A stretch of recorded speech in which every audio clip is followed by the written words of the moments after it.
Slow Night Ancient Tales Won Du-pyo author Kim Dong-in. Byok-shol in Yeoju, the evening glow ripening over the front river. The evening glow, shimmering alternately in red and purple, was as beautiful as a dream. Following the ripples dancing in the gentle breeze, the golden and silver glows fractured into thousands, tens of thousands of pieces, boasting their brilliance. What a beautiful scenery! Standing on a small rock by the riverbank, looking down at the moving evening glow, was a passing traveler. A man in his early 30s with a sturdy build, eyes full of brilliance, and a forehead that showed decisiveness. Whether he had been standing there for a while or planned to stand there forever, he carried a small mountain traveler's bundle on his back. Though he wore simple leg wrappings, the light in his eyes and the resoluteness of his forehead made it clear he was no ordinary traveler. The time was mid-May in the 4th year of King Gwanghae's reign. By the season, it was midsummer, but it was an early summer that had not yet fully shed the traces of spring. Carp fry, which usually crawled on the sandy bottom, were now fluttering excitedly on the water's surface, celebrating the season. The brief rain shower from a few days ago hadn't caused any landslides, leaving the river's water so blue it looked as if it would dye a ribbon dipped into it. The evening glow, which had been showing off its colors on the river for quite some time, gradually began to turn purple, then black. Twilight slowly started to cover the world. The traveler, who had been standing on the small rock looking down at the evening glow reflecting on the river like a man lost in a trance, finally stepped down only after the twilight began to deeply settle into his surroundings. It's gradually getting dark. Shall I head into town now? He hadn't been enjoying the sunset. He had been watching it simply to pass the time, waiting for the day to fade. The traveler left the riverbank and stepped onto the main road. He quietly made his way toward the town. Perhaps lost in deep thought, his head was buried deep into his chest. With every powerful step he took, the earth seemed to thump beneath him. Leaving the riverbank and entering Yeoju town, the traveler seemed to be a stranger to the area. He asked for directions after passing a dozen houses and asked again after another dozen. By the time he finally reached his destination, the house of the Yeoju local official, the long early summer day had completely darkened, and the world was about to be submerged in the still of the night. Your Excellency, it is Won Du-pyo. Who is it? It is Won Du-pyo. I have come to pay my respects. Is that really you? The man paying his respects was the traveler from the riverbank. He was Won Du-pyo, a hot-blooded patriot who harbored deep dissatisfaction with the current royal court and had traveled far to seek out the old minister in exile to plot a reform. The man receiving the greeting was Lee Won-ik, also known by his pen name Ori, the internal prince of Wonpyong. He had passed the civil service examination during King Myeongjong's reign, served all the way up to chief state counselor under King Sonjo, and after a long political career passing through Seonjo's reign into Gwanghae's, was exiled far away to Hongcheon. He was later placed under house arrest and was now staying at this local official's house in Yeoju. He was a scholar and politician revered by all. So, you are saying you are Won? Yes, it has been 8 or 9 years since I last saw you. Have you been well during that time? I have been passing the time without issue. I, too, have barely managed to stay healthy. Eyes looking up, eyes looking down. The gazes held the deep emotions of men trying to bridge the gap of nearly 10 years spent separated in the north and south. How has your stamina been during the long time we couldn't meet? My strength is just about the same. I received your greetings from time to time through letters, but it has already been so long since I could look upon your face. Let's see, has it been 8 or 9 years? Du-pyo looked up at him, white hair, white beard, deeper wrinkles. When he left for exile in March of the Yeolmyo year, he still seemed to have some of his old vigor, but for an old man, 8 or 9 years was not a short time. The feeling of old age was distinctly visible on his face and entire body. How could he not have aged? Even looking at himself, Du-pyo had been a young man barely over 20 back then. But now hadn't he completely transformed into a mature man in terms of will, capacity, and self-restraint?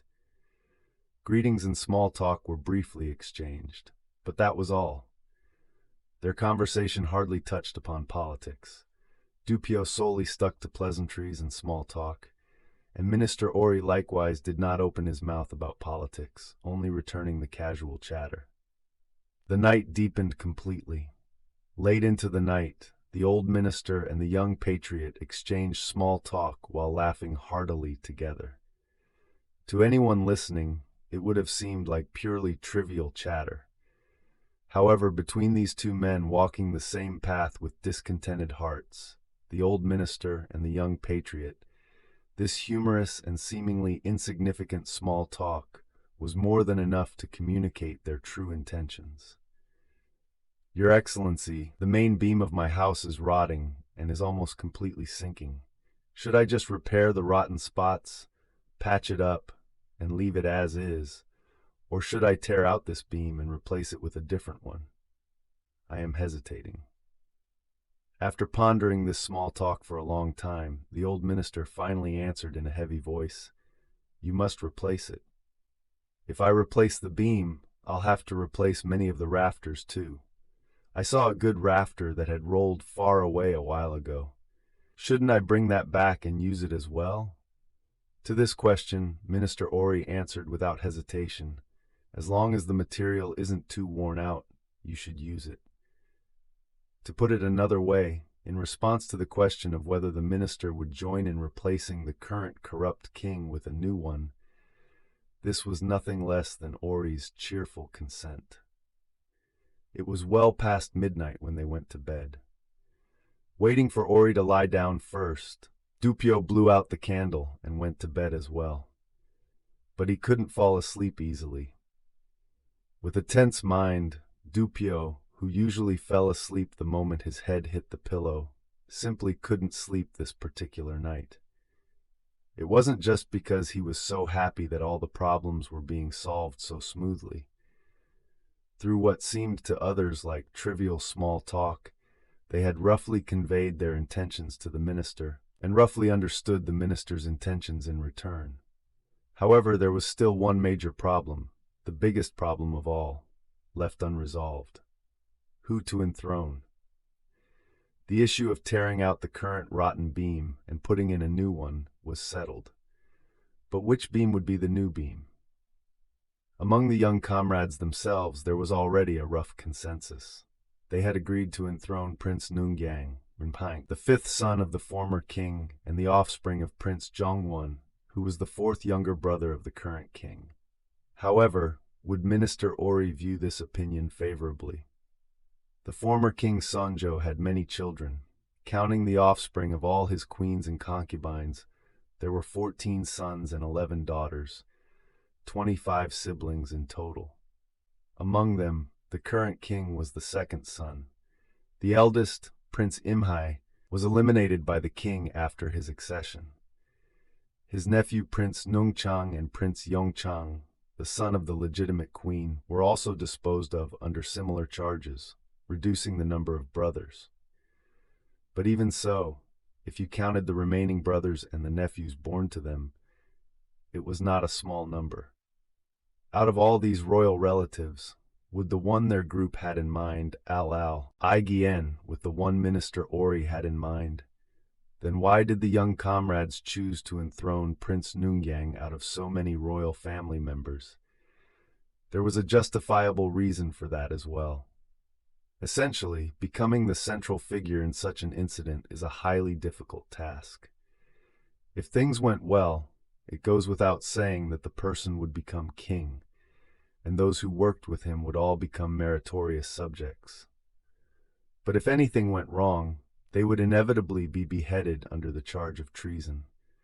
Therefore, one could not step forward as the central figure of such a plot without being prepared for death. King or death. Unless one made the massive resolve to grasp one of these two outcomes, it was hard to step forward. Because the stakes were so high, most royal family members not only avoided getting involved in such matters, but also shunned and distanced themselves from anyone who seemed related to such plots. As long as they stayed out of it, they could peacefully maintain their wealthy and noble status as royal brothers or nephews for the rest of their lives. No one wanted to get hurt by greedily reaching for more. Amidst all this, Prince Nungyang alone had a special circumstance. A few years ago, Nungyang's fourth younger brother, Nungchang, was falsely accused of treason, imprisoned, and then exiled.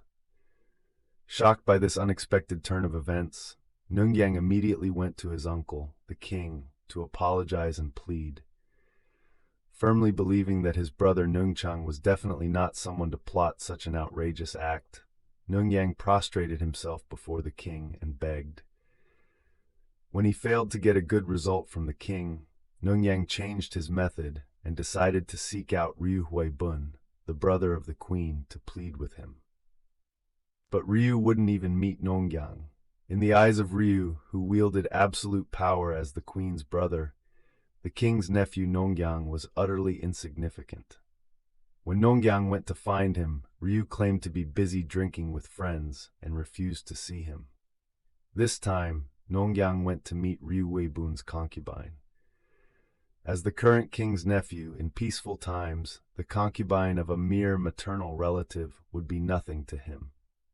But cursed by the unpropitious times he was born into, Nungyang bit his lip and sought her out. Ryu Huibun's concubine laughed brightly and said, "What does a lowly woman like me know other than wealth? If you give me enough riches to satisfy my heart, I don't know if it will work out, but I will at least mention it to His Excellency." She blatantly demanded a bribe. At this, Nungyang rushed around frantically to gather wealth. He was desperate to sell off valuable family assets and treasures bestowed by his grandfather, King Sonjo, at cheap prices to raise the money. While Nungyang was running himself ragged trying to save his brother, a bowl of poison was sent down by the king to the exiled Nungchang. Nungyang's desperate efforts ultimately failed to save him. His brother Nungchang drank the poison and died. But the tragedy didn't end there. Prince Jongwon, Nungyang and Nungchang's father, unfairly losing his beloved son, fell ill from repressed anger, suffered in bed for a time, and then followed his son to the grave. Nungyang, who had lost both his father and his brother, though by duty they were sovereign and subject, and by blood uncle and nephew, toward the king who had directly killed his brother and indirectly caused his father's death, Nungyang's anger and resentment were immense. That bastard! What did the king matter? What did an uncle matter? The enemy of his brother, the enemy of his father, a grudge so deep that even grinding his bones wouldn't satisfy it. Because he didn't have as much power as the king, as much influence as the king, or as many soldiers as the king, he had to sit quietly for now. But this resentment was not something he would let go of until the very end. Thus, there was a royal nephew who did not hesitate to harbor inward hostility toward the king. The young patriots looking to replace the current beam couldn't help but fix their eyes on this Nungyang as the timber for their new beam. In this way, negotiations and compromises were completed without a hitch, and finally, Won Du-pyo came to Minister Ori to beg him to become the leader of this endeavor. His group, Won Du-pyo's comrades, counted Nungyang as the central figure of the rebellion. But what kind of plan lay in the minister's heart? Having gone to bed but not yet obtained a solution to this problem, Du-pyo could not sleep. In the stillness, Du-pyo's breathing, Minister Ori's breathing, the sound of a rooster crowing in the distance. The night grew deeper. Finally, feigning sleep, Du-pyo suddenly tossed his body and threw his heavy leg across the minister's waist.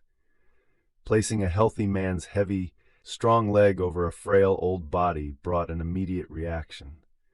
Ori cautiously raised both hands and gently pushed Du-pyo's heavy leg off his waist and back to the other side. As if in protest, when Du-pyo placed his leg over him a second time, Ori simply moved the leg away quietly without a word. It was clear the minister hadn't fallen asleep either. If he were asleep, he would have angrily shoved Du-pyo's leg away, or just slept through it without noticing. He wouldn't have moved it so carefully. After clearly observing this, Du-pyo muttered like he was talking in his sleep. "There's no one else but Prince Nongyang, the beam. Prince Nongyang, the beam." He couldn't finish his sentence. Minister Ori's hand tightly covered Du-pyo's mouth. "Mph!" Pretending to still be asleep, Du-pyo brushed the minister's hand away. The silence of the quiet night. After the silence lasted for a moment, the sleep-talking emerged from Du-pyo's mouth again. "The timber for the beam. Prince Nongyang." The old hand forcefully covered Du-pyo's mouth a second time to stop his continuous sleep-talking. Immediately after, a hand, stronger than what one might expect from an old man, shook Du-pyo's chest. After having his chest shaken slightly, Du-pyo groggily opened his eyes as if waking up. As he opened them, the old man's mouth was pressed right against Du-pyo's ear. "Mr. Won, mind your sleep-talking." "Huh? Yes, yes." He slurred his words unclearly, as if still half asleep, and began to snore again, pretending to sleep. But Du-pyo's young heart was ready to burst with joy and satisfaction. It seemed Ori, too, had been unable to sleep because he wasn't sure who the central figure of the rebellion was going to be. After blocking Du-pyo's sleep-talking that was not really sleep-talking, he peacefully fell asleep. Du-pyo, who was deliberately snoring and pretending to sleep, waited until he saw the minister was clearly asleep, then quietly sat up.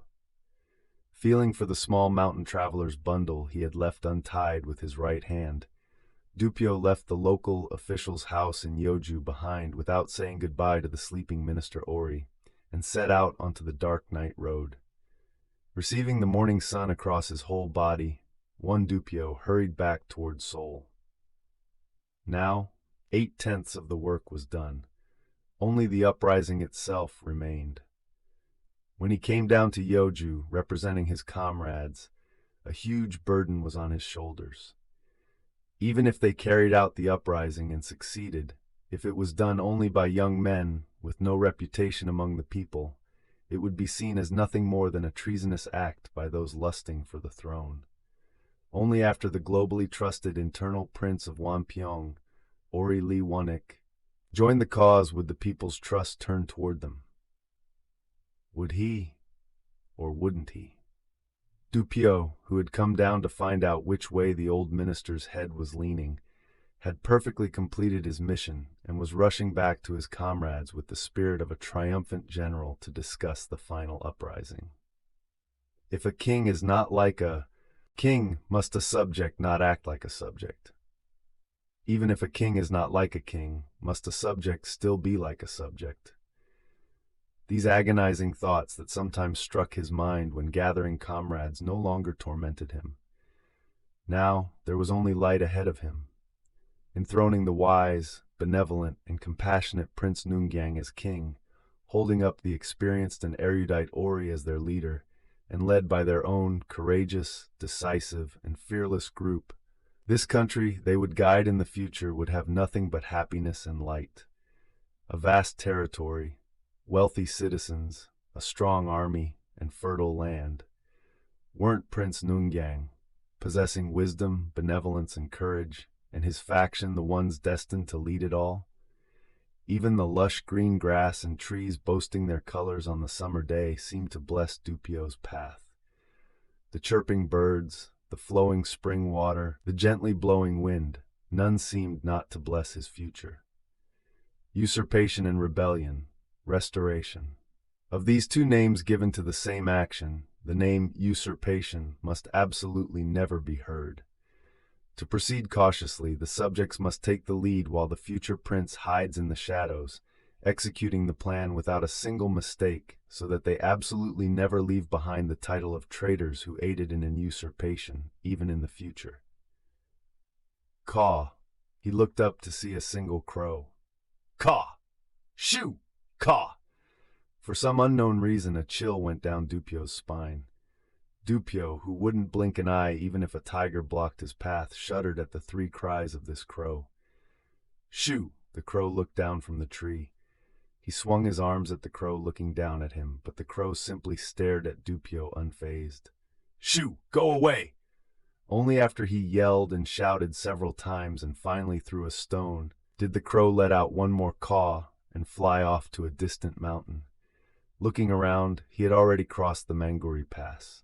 Seoul, where astonishing events were soon to unfold, was now just a stone's throw away. The bright mood that had been filling his heart was entirely wiped away by the few cries of a crow. What ominous event is about to befall me or my comrades in Seoul? At dusk, the evening sunlight that dyed the whole world red was mercilessly beating down on Du-pyo's sweating body. Under this twilight sun, his chest tightening with ominous premonitions, Du-pyo hurried his steps toward Seoul. After walking for a while, Du-pyo suddenly looked back without thinking. A normal traveler, perhaps, but a suspicious, sturdy man, neither a scholar, a farmer, an official, nor a servant, was walking in the same direction about 30 paces behind him. He's probably just a regular traveler. If you start doubting, you can doubt anything. What basis is there for suspicion? Whipping his mind into shape, Du-pyo just kept walking. However, having cast a suspicious eye, even if he didn't turn back, he didn't neglect to pay close attention to the every move of the person following him. After walking a bit further, another suspicious person dressed the same way darted out. Walking a bit more, yet another darted out. It was here that Du-pyo clearly realized he was surrounded by police officers, Pogyo. As soon as he realized this, his mind grew tense. This was no longer a question of do I run or do I casually keep walking. It was a matter of life and death. If caught, he would die. If he wanted to live, running away was the only option. He scanned his surroundings once, but as he did, he couldn't help but let out a cry of despair internally. The shadows of officers flickered behind every bush and every tree. With a single signal from their leader, they would swarm him like a hive of bees. However, backed into a corner with no room for hesitation, Du-pyo, finding escape as his only way to survive, threw off the small mountain bundle on his back. At the same time, his body leapt off the main road and dove into the bushes on the left like a bird in flight. However, this move was the first step of his escape and simultaneously his last. In his panic, unable to look closely, Du-pyo had taken his first step of escape by jumping right into the arms of 3 officers waiting to ambush him. "You bastard! Gotcha!" A fierce struggle began, but the fight didn't last long. Surrounded by a swarm of officers closing in from all sides, even Du-pyo's strength was useless. He punched, kicked, and head-butted wildly, bringing 7 or 8 officers to the brink of death, but even Du-pyo ultimately could not escape their net. Damn it, what a terrifying bastard! By the time the police chief muttered this complaint while brushing the dust off his clothes, the fight was already over, and Du-pyo, having been beaten to a pulp, had passed out and was tied up in red ropes. Startled by the sound of his own moans pleading from pain, Du-pyo jolted awake. The place was the Ministry of Punishments, Hyungjo. He didn't know what time it was, but it was deep in the night. Deemed a severe criminal, a heavy wooden kange was placed around his neck, and shackles were on his wrists and ankles. Barely able to move, Du-pyo tried to shift slightly. His arms, legs, waist, chest, his entire body stung as if branded with hot pokers. His throat was burning. But even if he asked for a sip of water, no one would give it to him.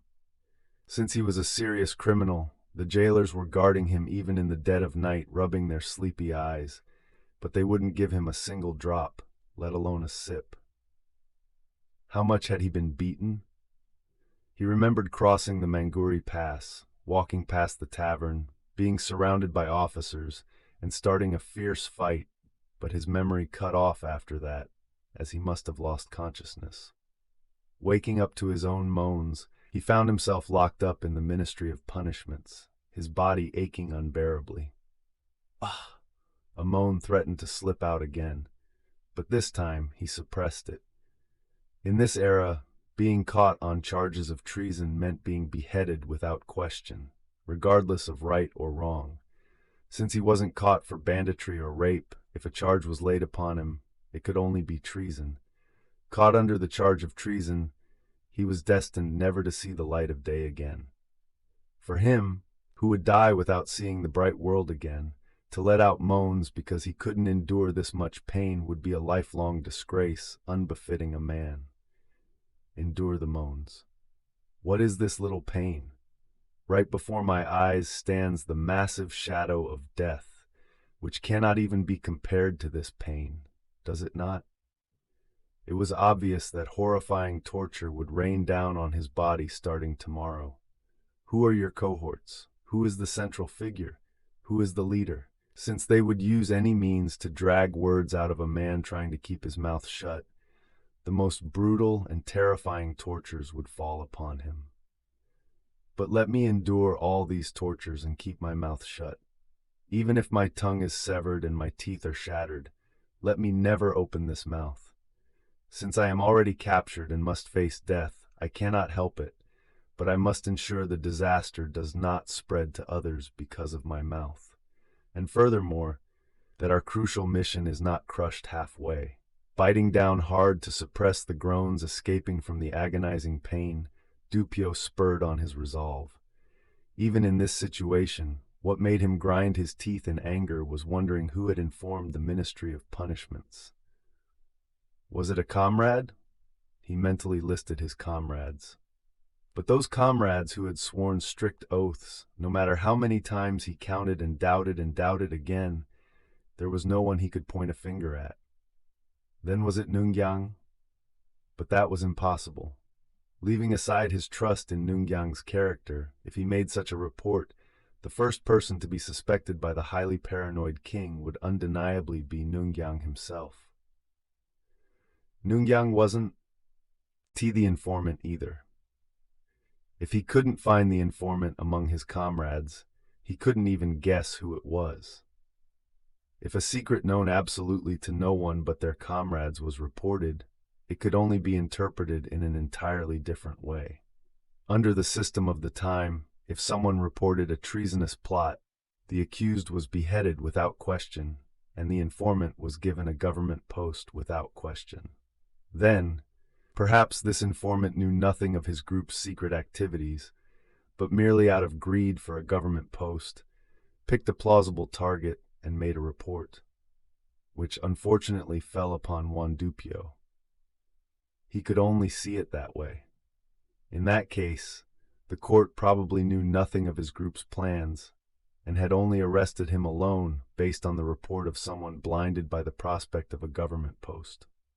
Though it was the act of an informant whose bones he wanted to grind and eat, if he just kept his mouth shut tight even now, his group's actions and plans would remain perfectly hidden. Keep the mouth shut. Keep the mouth shut. Even if they rip out my tongue, let me seal my lips. Tossing and turning his painful body that couldn't even move freely in the pitch-black cell, Du-pyo doubled down on his resolve.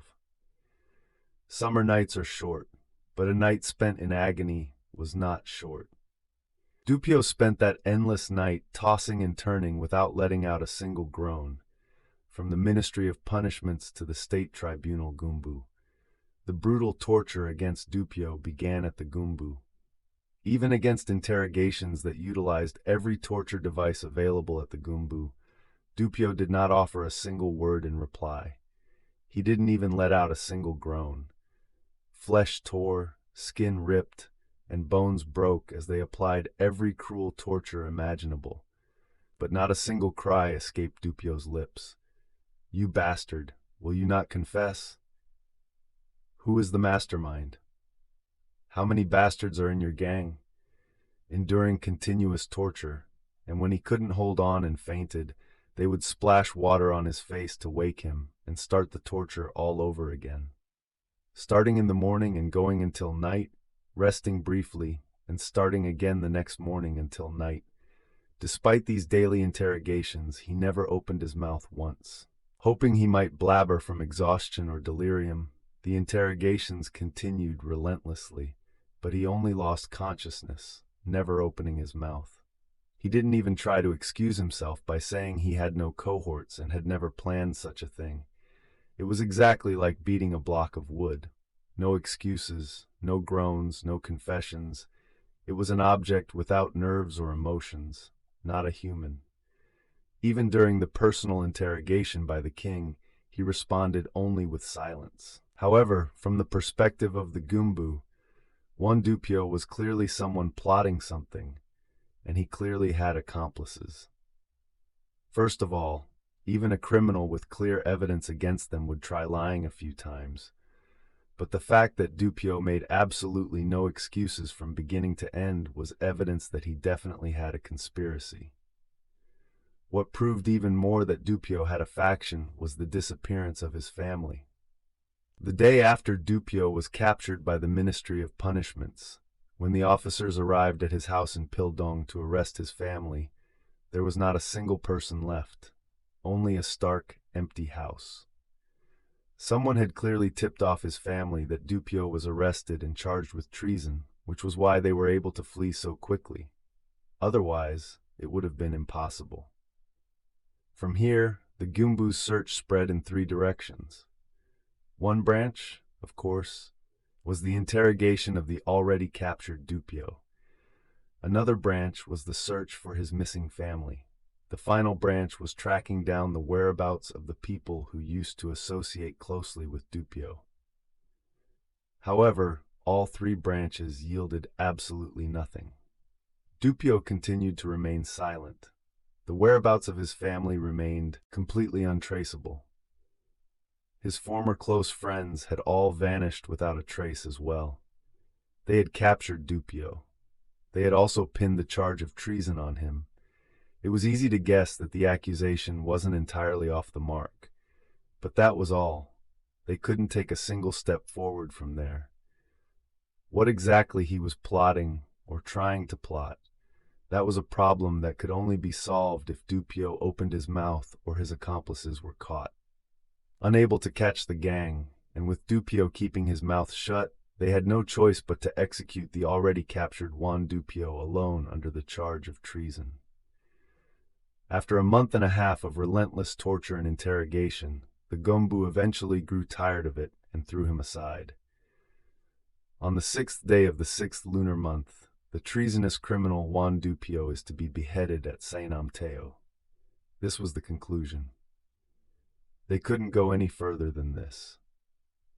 After the sentence of death by beheading was finalized, the surveillance on Du-pyo became even stricter, but on the other hand his treatment improved somewhat. Regular meals were brought to him. Sometimes wine was included. However, for the first 3 or 4 days, Du-pyo couldn't gather his senses. He had used every ounce of his willpower to endure the torture, but the moment he returned to his cell, his mind would grow hazy. That state of confusion lasted for 3 days, even after the torture stopped. After 3 or 4 days, he finally received his meal with a clear mind. As the extreme physical pain somewhat subsided, his strong and healthy body first recognized hunger and thirst. Eating the food given to him without complaint to stave off hunger and thirst, his naturally robust body began to rapidly heal from the inside.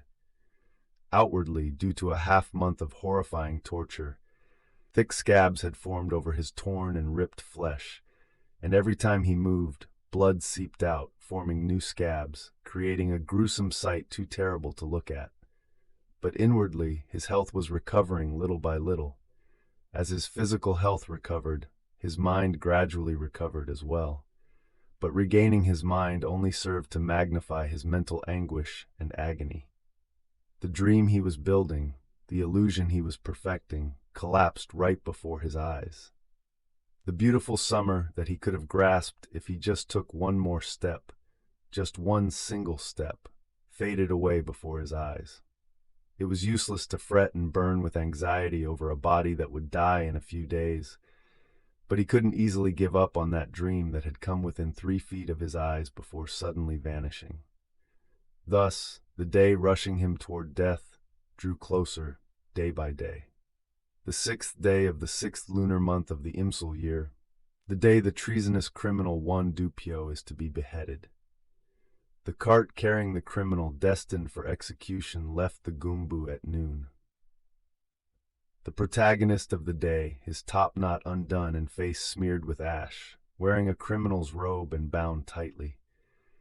Sitting upright on the cart, unaware or perhaps apathetic to the death about to fall upon him today, his body swaying left and right with the rocking of the cart, he didn't even open his eyes to look at Jongno, Gurige, and Namdaemun as he passed them for the last time.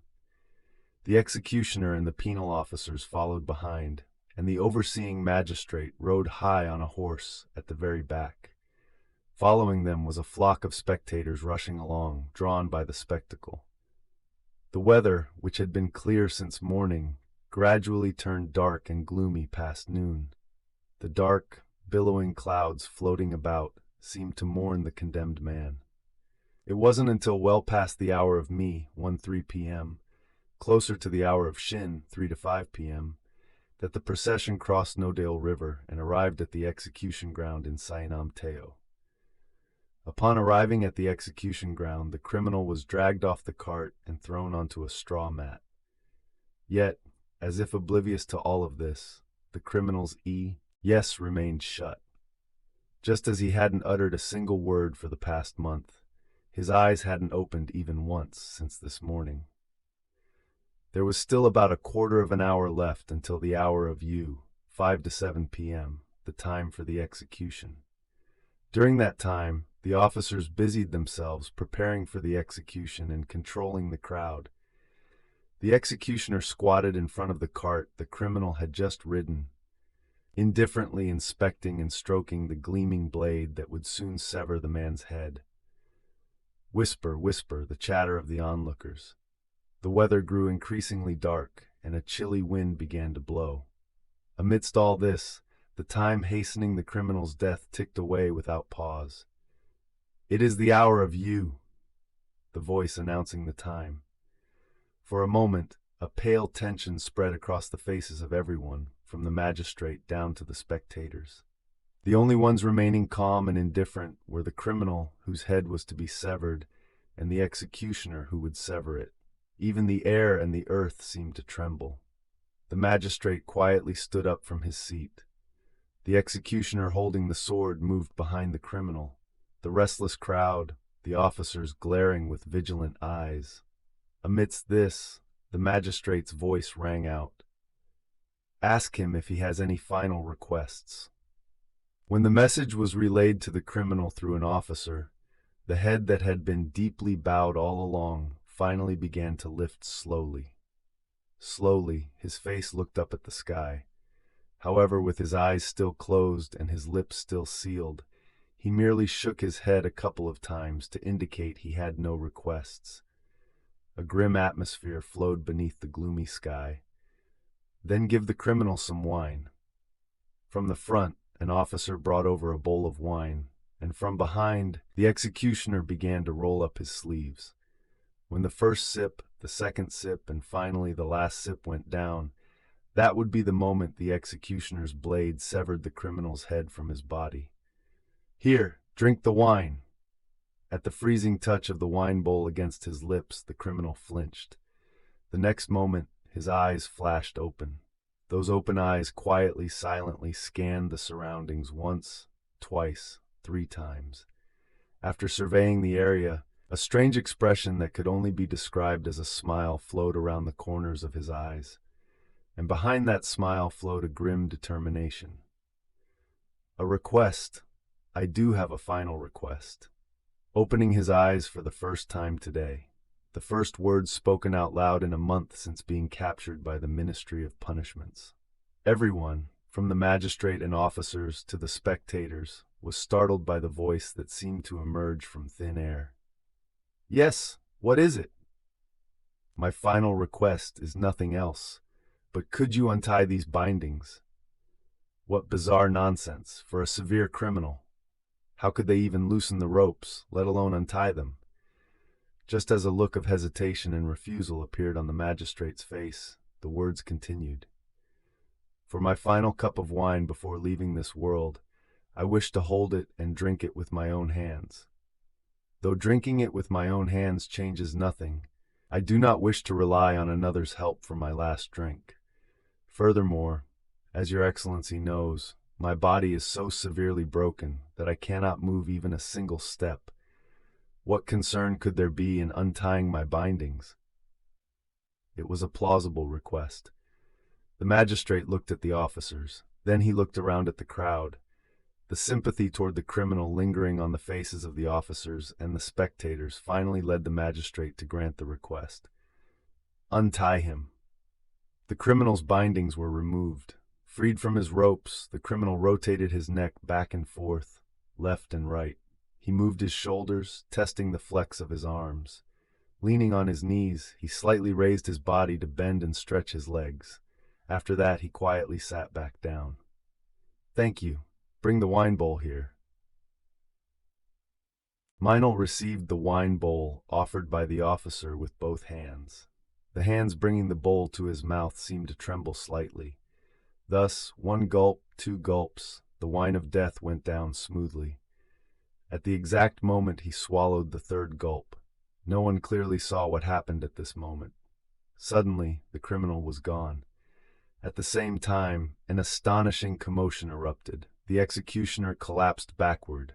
Uproar. It was only after this moment of shocking chaos passed that the crowd realized the criminal had escaped.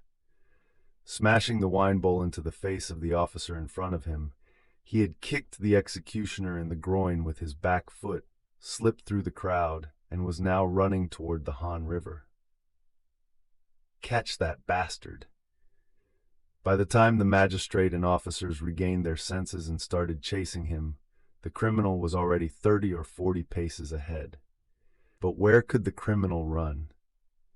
The Han River blocked his path forward, and with officers already darting left and right to cut off his escape routes, there seemed to be nowhere for him to hide. Evading the officers trying to cut him off, the criminal ran in a straight line for the Han River. Reaching the riverbank, he stamped his foot once, then plunged with a splash into the waters of the Han River. The magistrate and officers chasing him stared in utter disbelief. He had run with all his might to reach the river, but plunging into the water with such an exhausted body meant death was the only outcome anyway. Sure enough, a moment later the criminal's head bobbed up slightly downstream. Then he sank again. After that, the criminal never reappeared on the surface.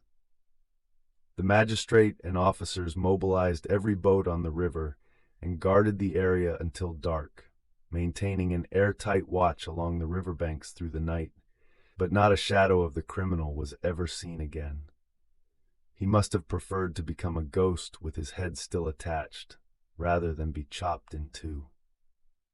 Concluding that he deliberately drowned himself because he didn't want to be beheaded, they finally lifted the guard around the riverbank late the following afternoon. Midnight on the 6th day of the 6th lunar month. In a secluded pavilion on Tuxeom Island, far from the capital, 4 or 5 sturdy men were repeatedly discussing something in the dark, without even lighting a lamp. Everything else has gone according to plan, but the Minister of War, Byungpan. Well, a heavy sigh followed. They were Won Du-pyo's comrades. Even if they staged the uprising and formed a government now, Won Du-pyo, who was slated to be the future Minister of War, had been beheaded at Saenamteo today. What were they to do? We need someone fit to be the Minister of War. Well, another sigh. Jagyeon, Du-pyo's pen name. Jagyeon, if your spirit is still here, please designate someone for the Minister of War position. At that moment, in the darkness, someone suddenly hoisted himself up onto the pavilion. I will do it. It was unmistakably Du-pyo's voice. The Minister of War is right here. Who else but me would be the Minister of War? A booming, powerful voice. Unmistakably the voice of Won Du-pyo. Who is this? It's Jagan. This, an untimely sound of wailing. Wailing that forgot the eyes and ears of others shook the surroundings. During the half-month that passed, perfectly hiding his recovery over the 5 or 6 days after the torture stopped in the Gumbu prison, Du-pyo's sole hope was that his execution would take place at Won-Du-pyo by the Han River. Having grown up by the river, Du-pyo was an expert swimmer and diver, and was absolutely confident in the water. If only he could get a chance to loosen his tight bindings, victory would be his. Thus, holding on to his sanity until the very moment of his impending death, he desperately tried to find just one brief opportunity to have his ropes untied. Having finally seized that chance, Won Du-pyo dove into the water, crawling along the riverbed, going upstream and further upstream. Common sense dictated that the watch would be lighter upstream than downstream. He crawled along the riverbed for 10 li, about 4 kilometers. Completing an underwater journey that defied human common sense, and carefully crawling up the bank with utmost caution, it was completely dark by the time he emerged. While the officers and guards were frantically searching the river in front of Won-Du-pyo and downstream, this severe criminal had traveled over 10 li upstream underwater, arriving at Tuxiam, a place the authorities wouldn't even dream of. But his body was dead tired. Now, he couldn't move even a single step further. He had used every ounce of his dying strength to crawl along the riverbed to get here, but his already depleted body could no longer move an inch. He collapsed on the riverbank for a moment to gather his senses. After that, he barely managed to move his body, crawling awkwardly deeper into the island. On the island, he discovered an isolated pavilion. Desperately needing a place to rest his body, he squeezed himself under the floorboards of the pavilion.